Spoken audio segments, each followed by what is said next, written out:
Hello, everybody. So I'm going to talk about foods. And if anybody believes that food is medicine, well, whatever disease or illness, I mean, just think of it. Food has the power not only to fight, but it could prevent and it could help recover from illness and disease. So with that, we'll begin. So when you walk out of here today, here's one thing I would like everybody to remember. Just think about it, that when you eat food, right, it could either be the slowest form of poison. So think about it. If you ate junk for 30 years of your life, it's not going to get you right away, right? If you eat all this manufactured processed foods, things like that, it's not going to get you right away. But eat it, you know, year after year, and after 3 decades, if you eat food that promotes inflammation rather than fights it, then that's not a good thing. Or it could be safe and powerful medicine. So we want to eat foods that fight inflammation, not promote inflammation, right? Okay. So this is I took this photograph. This was in Cleveland schools. It was Ben Franklin and Bueller Elementary. And this is actually what they serve the children in these schools, right? So is that poison or is that medicine, right? And I mean, this is real. It's not just in Cleveland that they're doing this for these schools, okay? So here's the second thing I'd like everybody to remember when you walk out of here today. So it's easy to love foods that promote inflammation, right? So real quick, just by a show of hand, what's the 3 addictives? Anybody could tell me in food, what's the 3 addictives? Anybody? Sugars, 1, salts, 2, and fats, 3. Right. All of them, they're addictive because they activate a hormone called gremlin, makes you want to have more, right? That's why everybody likes ice cream. It's the trifecta. It has all 3. You could just keep eating it and eating it, right? It's an addictive, and manufacturers know that. That's why they put that in everything, right? So it's easy to love foods that have that stuff in. They know it. That's why they make stuff like that, right? And you'll keep eating it because you enjoy it. You're loving it. So what we want to learn how to do now is how to love and enjoy foods that's going to love our bodies back, okay? Because that other stuff won't. And every time you eat or drink, just think about it, you're either feeding or fighting disease. Now, the science is still debating on what feeds and what fights, and that's probably never going to change. Because the one thing that's given for sure, the science is always going to change. I mean, Time magazine had butter was good not too long ago on the cover, right? So what we want to also consider is that lifestyle is treatment, not just prevention. And that's what we do at the Wellness Institute, okay? So this here is, this is a slide of gene expression, right? There's 4 quadrants, 1, 2, 3, 4. Okay, pre-intervention. Now, each one is actually a real person. This is Dean Ornish's slide. These are biopsy tissues of prostate cancer, right? So where they're green, these are the good genes up here. These are the bad genes. The good genes were turned off. The bad genes were turned on, meaning they were expressed in an on fashion, right? So when we were... When God made us, you know, he gave us our genes, and that's a gene for life. But we can't change our gene, but we could change how that gene is expressed, right? Whether it's on or off, okay? So look, just after 3 months of intervention, that was nothing more than lifestyle. This ain't a drug or a pill or anything. This is just choices we make, lifestyle, right? Look what happened. We reversed it. We took the good genes and turned them on, and the bad genes, and we turned them off, right? And they have science for 21 disease states now. This is Dr. Esselstyn's slide, actually. He was a physician, a general surgeon here at Cleveland Clinic for 40 years, and this gentleman was actually a thoracic surgeon in his 40s who was not a candidate for a stent. But just in a little over 3 years, Dr. Esselstyn reversed his heart disease, okay? And actually, I had Dr. Esselstyn all day today. Most of the people come from out of the state. This shows, they took a nuclear image of the heart, right? This shows the perfusion of blood flow. But look, just in 2 weeks of lifestyle intervention, look how much more blood flow you have, right? So this is our boss at the Wellness Institute. This is Dr. Roizen, okay? And I'm really blessed and fortunate to work for Dr. Mike because I really love this man. But this is really important. What's the aha moment? Anybody want to tell me what that is real quick? What's the aha moment? Just that. Hey, all right. Amen. Boy, if I could give that to somebody for talking to you today, I did good. So what it is like, holy cow, this is real. This makes sense. This is, you know what, I'll tell you what my aha moment was. My wife has 2 autoimmune diseases. And she went to a physician at Metro and was totally jacked up on meds, and we no longer went to that guy. And then went to UH, and then that doc came over here, and so on and so forth. And she was still high on meds. And then all of a sudden, I bumped into Dr. Esselstyn. I oversaw Foundation House on main campus here for 10 years. And he came to talk to me because he was so happy he got something besides steamed vegetables. And I would always talk to my wife about, to different docs, and I talked to him. He goes, I could help her. Now, here's a guy who was doing a full surgery schedule, right? And he would tell me what to do for my wife, and my wife blew me off for a whole year. She was a Pollock, meat and potato girl, pork chop on a bone. And for a year, she just blew me off. And so Doc and his wife came over our house for dinner for no other reason than to talk to my wife. I mean, what doc does that? That's amazing, right? That was over 14 years ago. She hasn't had animal products other than fish once a week since then. She dropped her meds 75% just by changing what she put in her mouth. That was my aha moment, right? Okay, so what is healthy, right? There's so many different interpretations of what is healthy, okay? So at Cleveland Clinic, I'm a patient just like you guys are. And you could come here, or you could go to the Wellness Institute, and you could be really, really confused when you go there as a patient. This doc's going to tell you to do this doc's going to tell you to do that. Dr. Neeson at Head of Cardiology is polar opposite to Dr. Esselstyn. I mean, everybody's different, right? So what is healthy? And the science is always going to debate that. Do we eat meat or not, gluten or not, dairy or not, salt or not, oil or no oil, right? Okay, but they all require food. The universal common core is we have to know how to prepare. Okay, and kind of like that, even a little bit more serious, I put this slide in because I like to refer to it as the churches of nutrition, because there's a lot of physicians out there that are really, really, in a way, religious about their mindset on nutrition, okay? So, just like theories of nutrition, I call them, churches of nutrition, but they all preach food, right? And nutrition's common core is you got to learn how to prepare. So think about the churches of nutrition. Let's say you're in a Western diet church, okay? Then all of a sudden you want to go into the vegetarian church or maybe the vegan church, and all of a sudden you got a pain in your belly or whatever, and you go to the doc, and the doc tells you you got issues with gluten and you're a full-blown celiac. Now you're a vegan celiac. How do you prepare to stay compliant to that diet? So whichever church we end up going to, for whatever reasons, for whatever diagnosis we may have, you have to know how to prepare.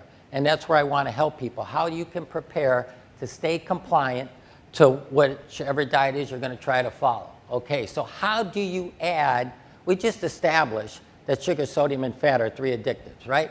So how can you add moisture without fat? How can you add sweetness without sugar, flavor without sodium, bulk without grains, density without meat? How do you cook onions without oil? How do you add flavor to raw foods, okay?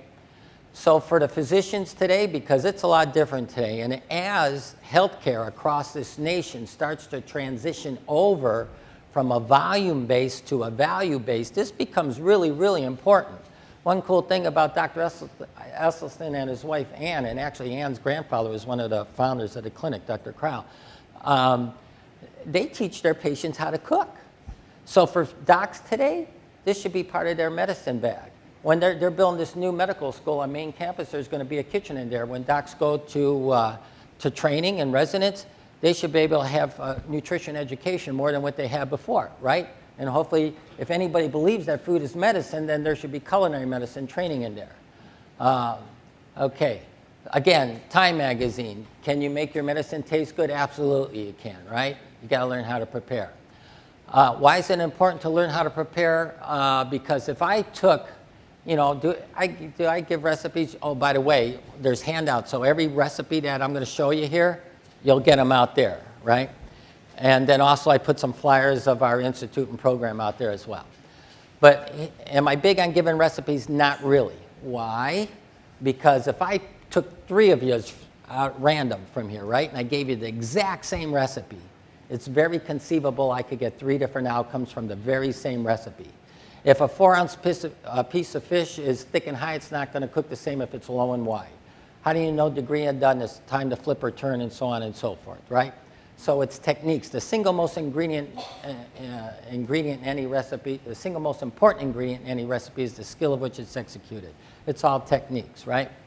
So this is actually our medical director, Dr. Glubik. This is his slide, right? So you want to have, food choice, physical activity, behavior, health, stress management, right? This is my interpretation of that in the kitchen, okay? So you got to have the knowledge, right? You have to do a lot of your research, what is healthy, right? Then you got to know how to apply it, so it helps to have culinary skills. I'll tell you, one time I sat in on Dr. Esselstyn's class with my wife, and then you're in on that email chain, and you sign your name, right? And then you get to see all the emails that bounce back and forth. And here's what a lot of them would say: holy cow, this is a lot of work. A lot more cutting, chopping, cooking, cleaning, buying, shopping, all that stuff, right? Yeah, it's work, okay? So the more you got efficient your skills are, then it's not so much work anymore, number one, and you may be able to do it more mindfully as well, okay? Then there's time management, and you got to make time for this stuff. Just like you got to make time to exercise, you got to make time to cook, right? And if you want to take control of what you put in your mouth, it really helps if you know how to cook, because if you're going out buying that stuff, you're banking on what someone else did, hoping it's good, right? Okay, so time management, budget. You got to budget for this stuff. I mean, an apple could cost 50 cents, right? And now, physical activity, okay? So in cooking, everybody, it's functional exercise, right? Okay? I mean, seriously, right? You got the cutting, the chopping, the cooking, the cleaning, the pots and pans, gardening, growing foods. How many people garden? How many people compost, right? You're bending, you're stooping. When they studied all the blue zones all around the world, a lot of those people didn't go to gyms in Sardinia, Italy, and Okinawa in Japan and that, right? I mean, they're walking, and actually they're not walking, they're almost like climbing, in those countries where they live. But I mean, think about it, right? So it's functional exercise. Okay, now stress relief, right? You got family meal time. What's better than breaking bread with your family? I do a curriculum, age appropriate for pre-K and K, which is like for a 5-year-old child, right? And there's a poem in there called Mealtime. It goes, mealtime at our house is so much fun. We all sit together until we are all done. We just don't eat and run away. We sit and talk about what we do all day. So please tell your family to share in their meal with love for each member and tell them how you feel. For mealtime is not just the food that you eat, it's the sharing in your heart, the caring when you meet. You can make family mealtime really mindful, right? The hospitality, the mindfulness, setting the table, sharing and caring, breaking bread, all that stuff.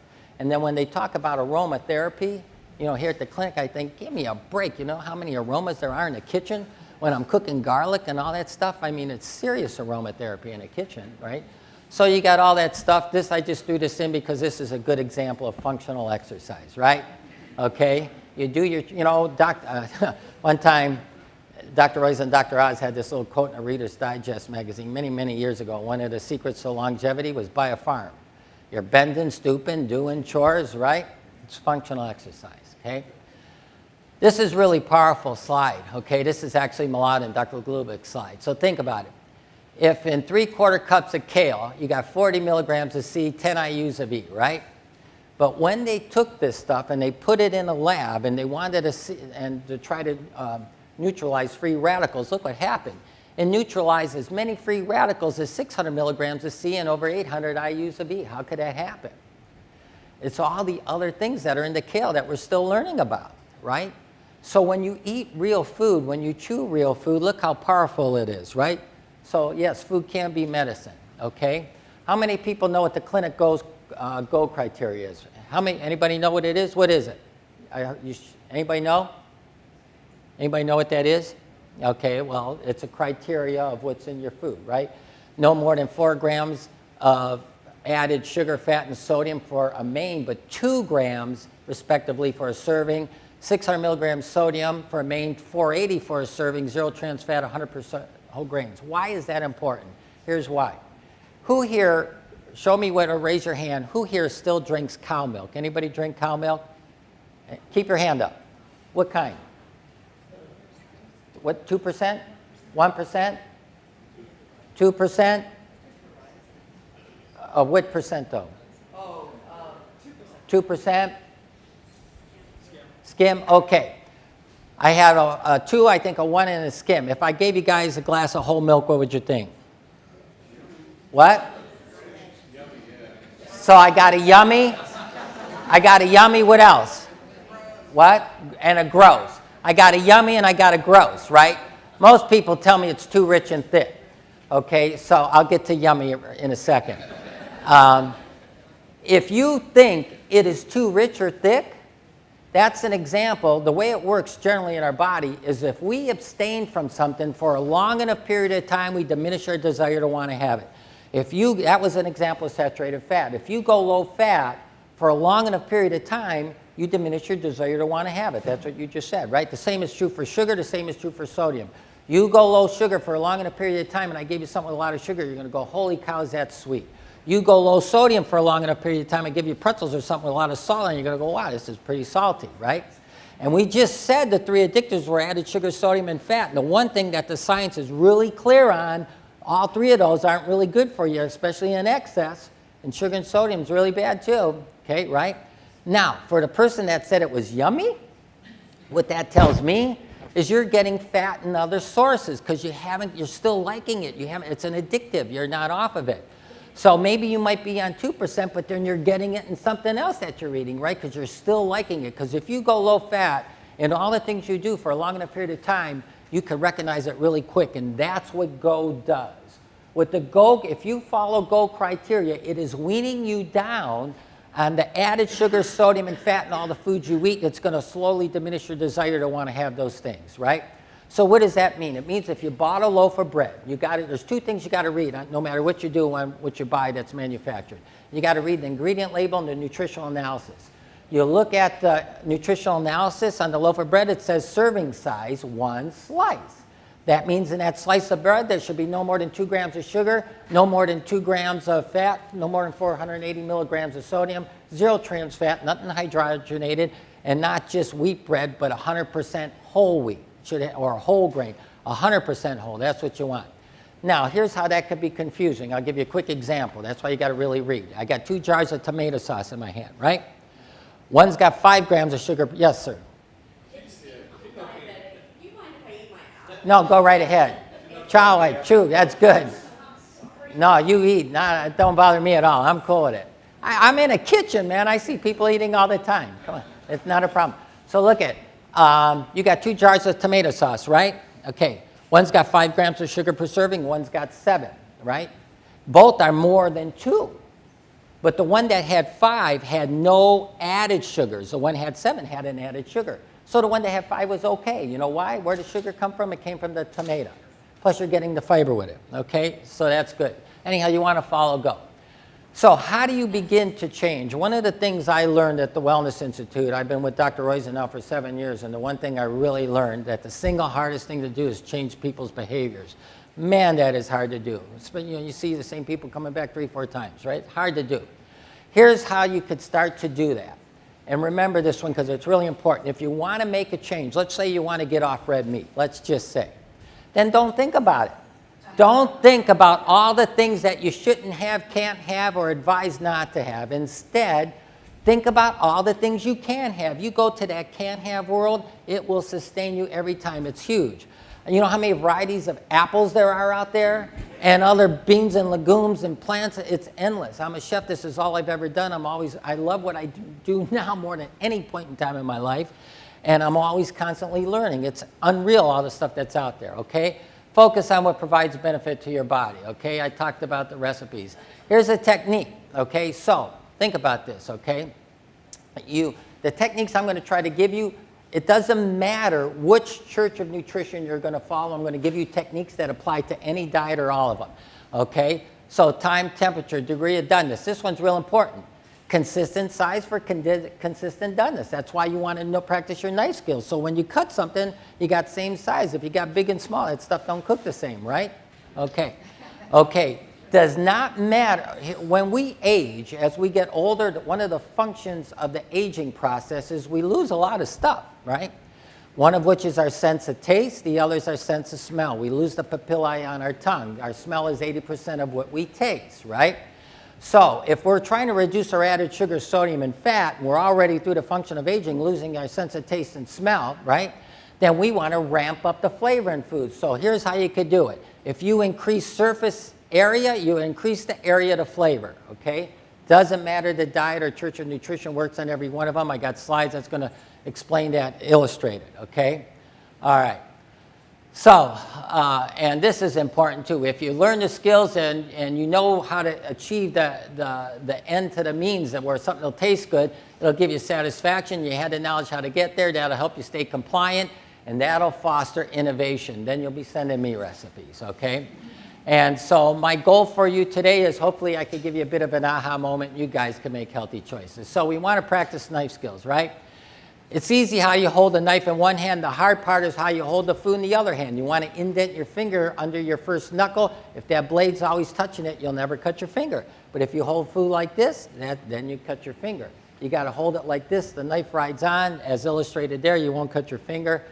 It's not going to happen me just talking to you today, but if we had a one-on-one and you worked at it for a while, you might get it. Okay, so here's some ways to reduce added sugar, sodium, and fat. Let's just take something simple like an onion.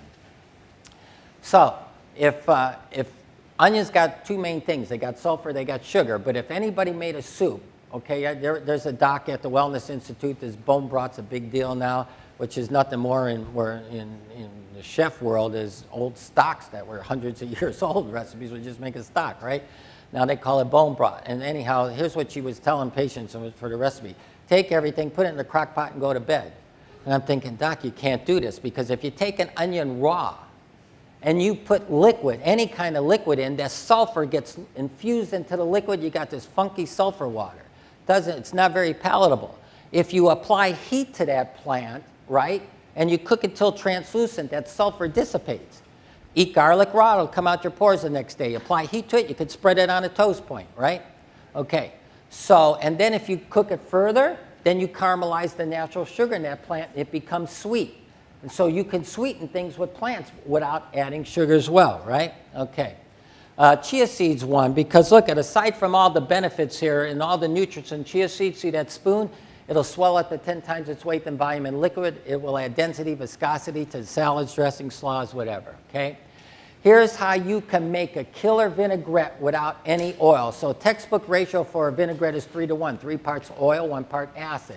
You shouldn't do anything more than a 1:1. The secret is having a palatable acid. So think about it. If someone had a glass of Riesling wine or Spätlese or whatever, you could probably drink it straight up and find pleasure in it, right? So then without adding sugar or sodium, so you certainly can make a Riesling vinaigrette without a lot of sugar and added fat, right?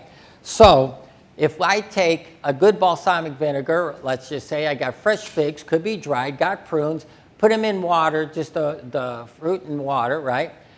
15 minutes, covered pot, reduces down, got a beautiful prune broth, put it in a blender with vinegar, Dijon mustard, garlic. Look how thick that comes out. There's 0 oil. And I could add blueberries, I could add other berries, but there's 0 oil in there and it's delicious, okay? All right. Here's an example of increasing flavor by increasing surface area. If anybody ever roasted a beet whole, it's still beety inside. Cut it in a bunch of little slices. You heard the term sugar beet. There's a lot of sugar in that plant, right? These things are like candy. So you caramelize. Think of if you had an onion whole and you cook that onion whole, right? You can't really caramelize it. Julienne it in a bunch of little slices and caramelize it and get like grilled onions. Are really sweet. Increase surface area. You increase the area you could flavor. Doesn't matter the diet, Church of Nutrition, whatever. That technique works on all of them, okay? So that's what you want to do. Cauliflower gold. This is another example right here, okay? So look, you don't want big and you don't want small. You want all the same size, right? Consistent size for consistent doneness. Cauliflower, this is a good example of everything in here is going to love you back. Cauliflower is a cruciferous plant, right? Soluble and insoluble fiber. You don't want to overcook that stuff, right? Just like cabbage, Brussels sprouts, broccoli, all that stuff, you overcook it, it's got a funky smell, right? You don't want to do that, right? So degree of doneness becomes really important. Then you take all the spices, turmeric, so you got the curcumin that's in the turmeric, you got garam masala, chili powder, right? There's health benefits to all those spices. We toast them. Why? Because they taste better toasted than when they're not. But they could go from burnt to toasted in a nanosecond, right? And so to stop them from burning, we put in broth, right? Then we add tomato paste, good form of lycopene, right? We reduce that down. We add our cauliflower. Then we'll add toasted walnuts in there. That's why we call it cauliflower gold, more omega-3 in a walnut than any other nut, right? And that is foods that you'll love, and it's going to love you back, okay? It's going to fight inflammation, not promote it, okay? So remember the time management one? I threw this in there, how you can make something in a real short period of time. You could buy tomato sauce. You could buy broccoli fleuretted and spinach and arugula, right? You could buy black beans in a can with no salt added already. And all you got to do is use some fresh garlic, right, and fresh onions, a little bit of olive oil, and you got the recipe. You put this together, and it's outstanding. And we cook the quinoa. But what's cool about it, you can morph this into whatever you want. You could use any kind of bean, any kind of green, any kind of grain that you want. You could put brown rice in there, but it's that easy just to mix something, okay? We want to try to get away from the idea of that we have to have a veg, a starch, a piece of meat, and yada, yada, right? You got everything you need right there. This is a breakfast that will love you back. So this is a vegan gluten-free waffle. I suggest you to try it. You guys got the recipe, but instead of putting syrup on it, because we want to reduce our added sugar, and if we want to get something sweet, it's really cool if we could get the fiber attached to the sugar. You got fiber attached to all the sugar. So when you got berries that are ripe, you could just put them in the freezer, right?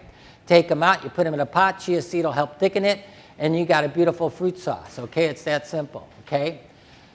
If you want to infuse flavor, use the citrus. So when you use lemon zest, it's really good. You never want to get the white because you get into the pit that's bitter. So you want to be gentle, careful, right? You just get the zest. It'll add a lot of flavor to stuff, okay? Especially on a dish like this where you got rice. So I could take any type of grain, right? Here's a way to add moisture without fat, right here. You take 1 part grain, right? If you eat any kind of grain by itself, you're going to be reaching for something to drink, right? So you want to moisten it. You want to moisten it with plants. So if you got 1 part grain of your choice, take 3, 4, 5 parts plants and put them all together. And you could add jalapenos, chilies, whatever you want, some lemon zest to moisten it.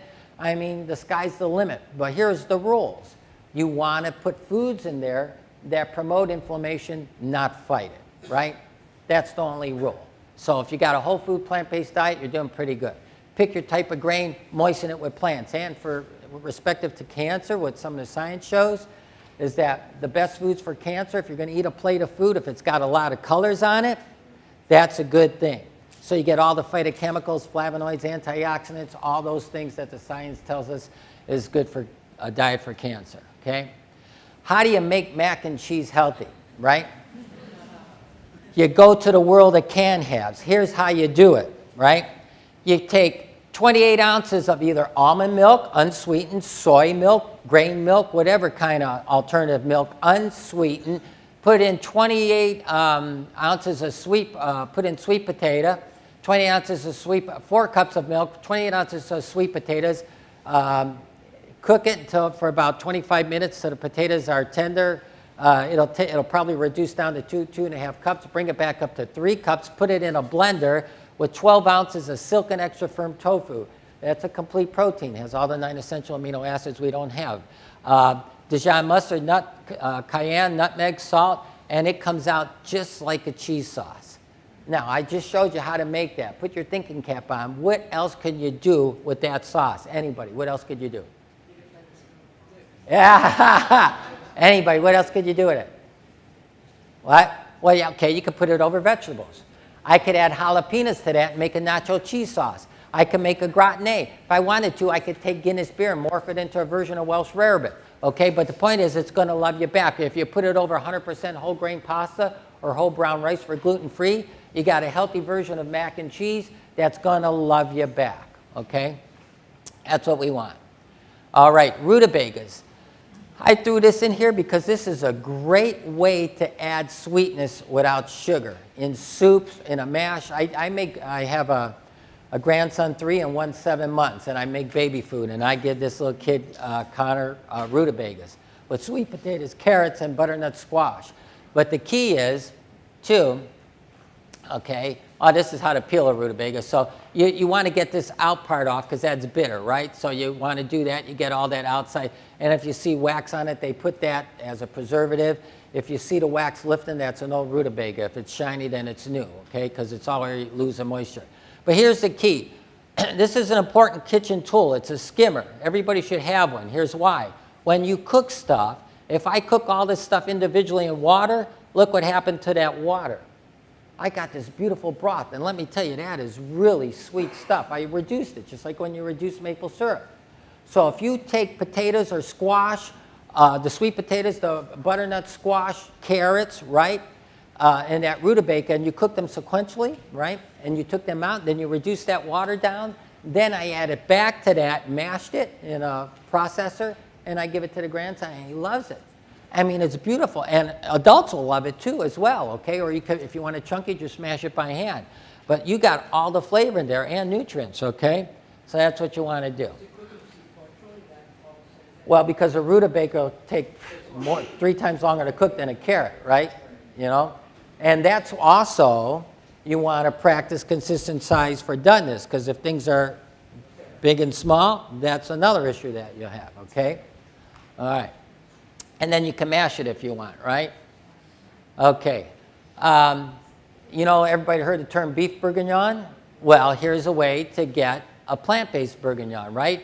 But how many people know what umami is? Umami? U-M-A-M-I, right? Fifth sense was validated in the year 2000 by University of Miami grads who have taste receptors on their tongues for umami, okay? It's a couple hundred years old. It was started by Dr. Ikea in the early 1900s. Wanted to know why his kombu broth tasted so good.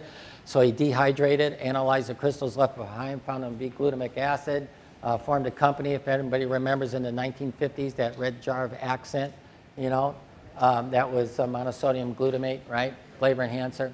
Okay.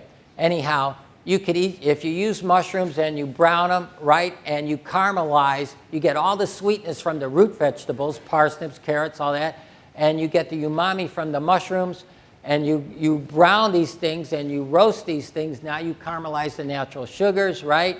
And when you do that, this is just like beef. It's outstanding. And again, what, everybody? It's going to love you back, right? You're going to learn to love things that'll love you back. You won't want meat anymore, okay? Okay, so look, again, this is an example of increasing surface area. I just took a piece of codfish, thin slices on a bias, 1, 2, 3, they cook real quick and evenly, right? Okay, and then that, and not, plus it, you remember the time management piece, these things cook in a heartbeat. You get more surface area, you get more flavor, you get more searing, and when you put all these leeks or garlic in, it covers it more, and then that was actually red wine, okay? And it's delicious, okay? Increased surface area, decreased flavor. Here's another example. This is salmon. If you take a salmon piece whole, I can't get as much rub on it, but when I cut it into these little slices, I get so much more rub. On the same piece of fish, I increase flavor by increasing surface area. It doesn't matter the diet, doesn't matter Church of Nutrition, works on every one of them, okay? That's your salmon. And by the way, if I wanted to put that salmon on the grill, it is outstanding. That's my preferred way to do it. And then I have no risk for the burning and charring because that salmon won't be in that grill cavity no more than 2 minutes. I even do it in my fireplace in the wintertime. You don't want to burn or char anything. You have all the carcinogens associated with the grilling process, right? And these are all current magazines, mainstream magazines over here, and you see how they promote burning and charring. And then I can't believe this is this year, 2015. It says 10 things you should totally put in a grill, and they're grilling donuts.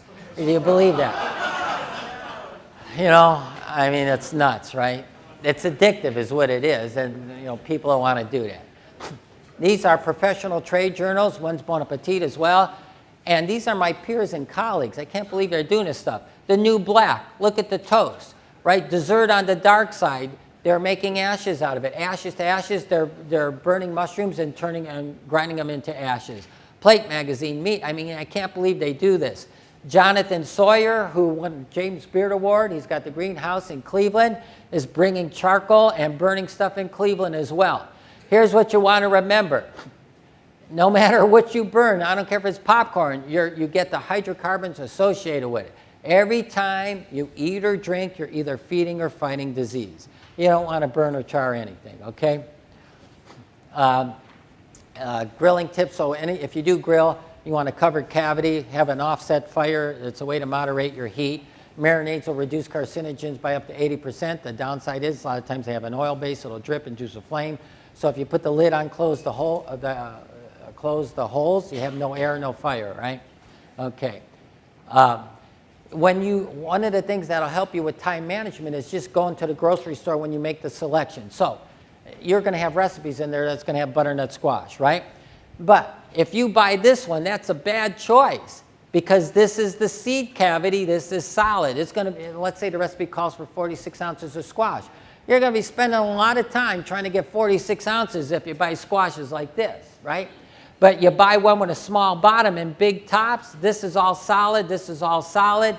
Then you'll get a greater yield, and you'll have your time factor will be more well spent, right? So then look, you cut, that's where the seed, you cut it there. That's the seed cavity, right? You peel it, okay?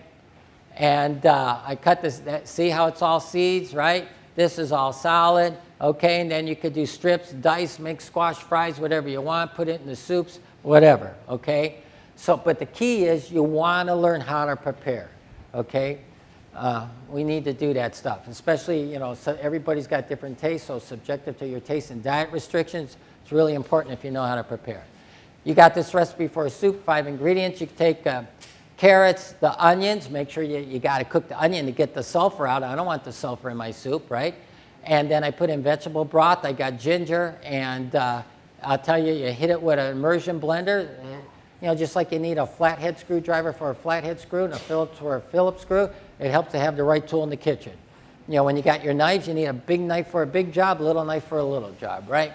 So if you got an immersion blender, in less than 60 seconds, it'll puree that, okay? Garlic, the only way to do garlic is fresh. And I never buy it already peeled. A lot of that stuff comes from China, and I would never want to do that either.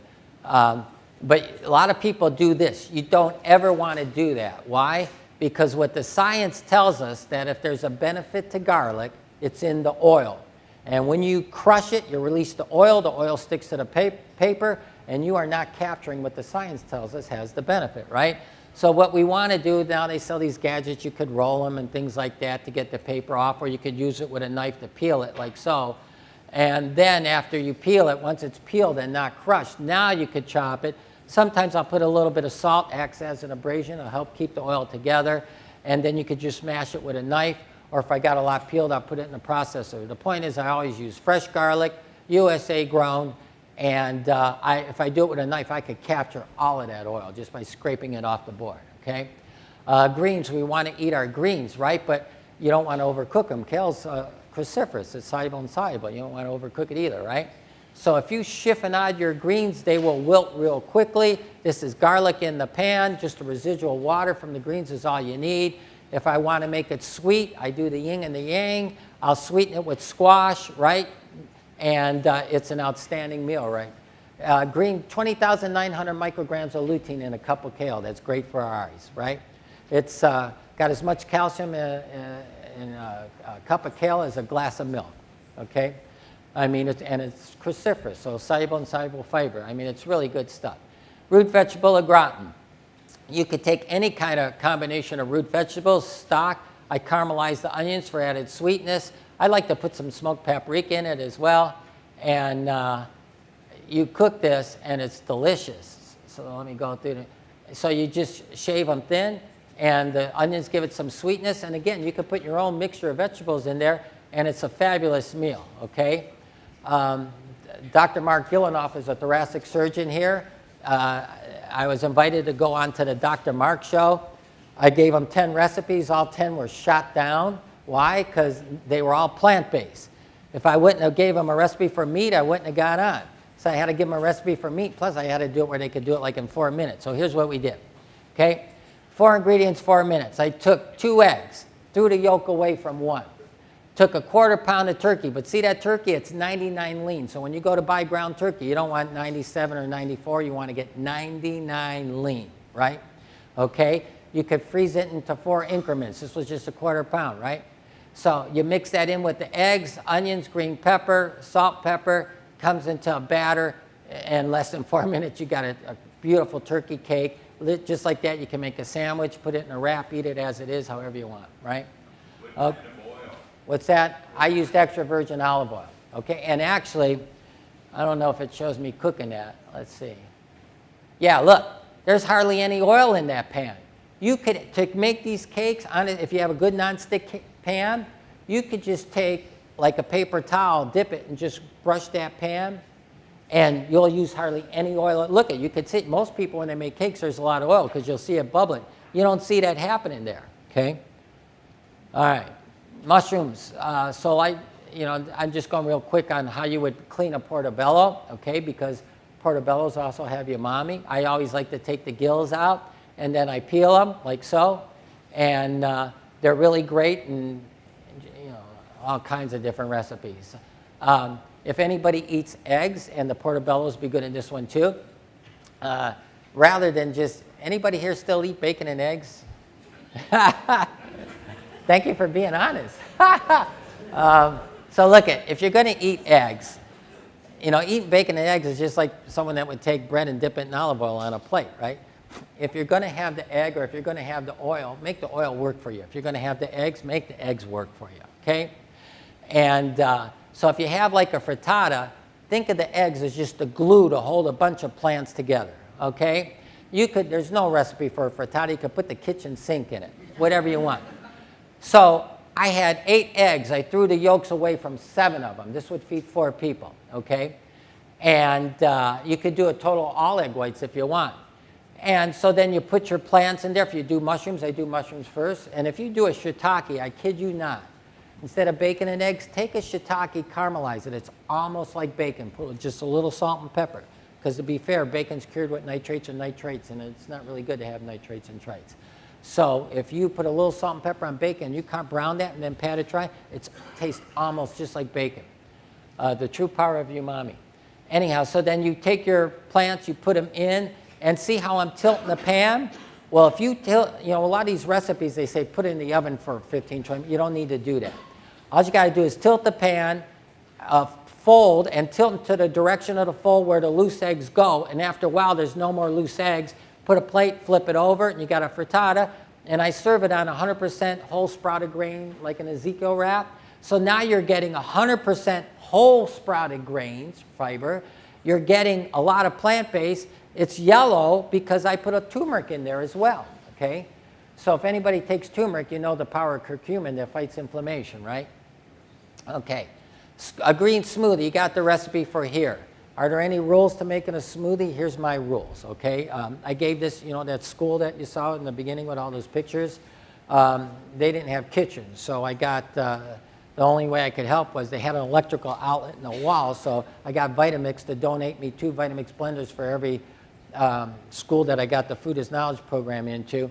And so we made smoothies and did some other things, mac and cheese and that. But here's the rules to the smoothie. Oh, I went there. They had 300 pre-poured, and I taste everything. I tasted it was god-awful. I made them throw them all away, buy new stuff, and start again. Because with a kid, you only get 1 shot, right? And if this kid sees this kid make a frown, he's not even going to try it. And then I can't call it a green smoothie. I got to call it a Hulk shake, shamrock shake, whatever, but not a smoothie, okay? But here's the rules. Here's what they did wrong. The pear wasn't ripe. You can't have a green pear. You need a ripe pear. The greens, they thought they'd save time and buy it in a bag already done. You know what happens when greens are wet in a bag? They get that funky smell, got infused into the smoothie. The worst thing they did, the banana was really green. I couldn't believe they did that, and they didn't peel the orange. Now, you got to peel the orange. If anybody ever had a fresh OJ that was bitter, it's because the pith is bitter. And when you peel that, there's no added sugar to this, and I want the kids to like it. If you peel that, the bitterness goes. So if this is ripe, that's peeled, the greens are fresh, this thing is delicious, right? Now, there's a lot of things I like about Dr. Esselstyn, and this is one of them. He's got a really cool saying. It's always better to chew your orange than drink it. We need to chew our food. He's not big on blenders, period, for that simple reason. But look, if I put chia seed, here's why. Because if, when our medical director has a patient and all of a sudden the blood sugar drops, he says, Jim, you got any OJ in the kitchen? I run it up because right there, hypoglycemic, the blood sugar dropped, right? So you give them some OJ, the sugar spikes up, they're okay. It's absorbed quick. We're not designed to handle sugar that fast. If you chew your orange, you get it more slowly. If I put the chia seed in with this, it's a source of protein, it's a source of fat. It takes longer for fat and protein to absorb in our body, right? So it makes that smoothie a little bit less glycemic. It's a little bit more like chewing it than drinking it, a little, okay, by having the presence of fat and protein in it. That's why it's important to put fat and protein in it. Okay, here's an important one. Papa's pumpkin pie. Here's why I threw this in. So let's say you guys are going to try to, eat healthier and so on and so forth. Here's where everybody might, excuse me because my allergies are really acted up now. Here's where everybody messes up. On the holidays, anniversaries, Thanksgiving, Christmas, Easter, whatever. All these holidays, Hanukkah, whatever. And so what I try to tell people, start new traditions. Make your own. So I did this for my grandson. He calls it, this is pumpkin pie. If you take the banana and the tofu and your pumpkin and sweet potato, and I put in maple syrup, the added sugar, 5 teaspoons, which is still gold compliant. That's 1 tablespoon, 2 teaspoons. I put in cocoa. I put in nutmeg rather, and powdered ginger. And I'm telling you, it's better than pumpkin pie, and it's great. You could do for Thanksgiving. You could do the exact same thing with chocolate, except it's got cocoa. You do the banana, the tofu, you add the cocoa, you add the chocolate. I do espresso powder to make it milko, maple syrup, and you got a beautiful chocolate mousse. It's delicious. And both of those are going to love you back, okay? All right. This is our kitchen.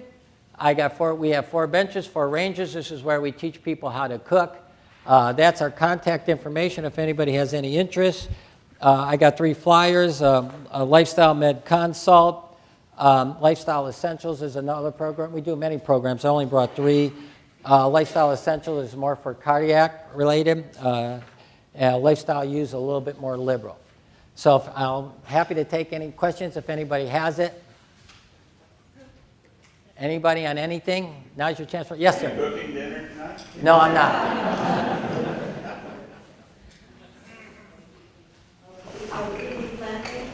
I don't know. But hopefully, how they have meatless Mondays and that. Hopefully down the road, you guys try to include more plant-based foods into your diet. Hopefully I was able to give somebody a little bit of an aha moment. Well, thank you very much.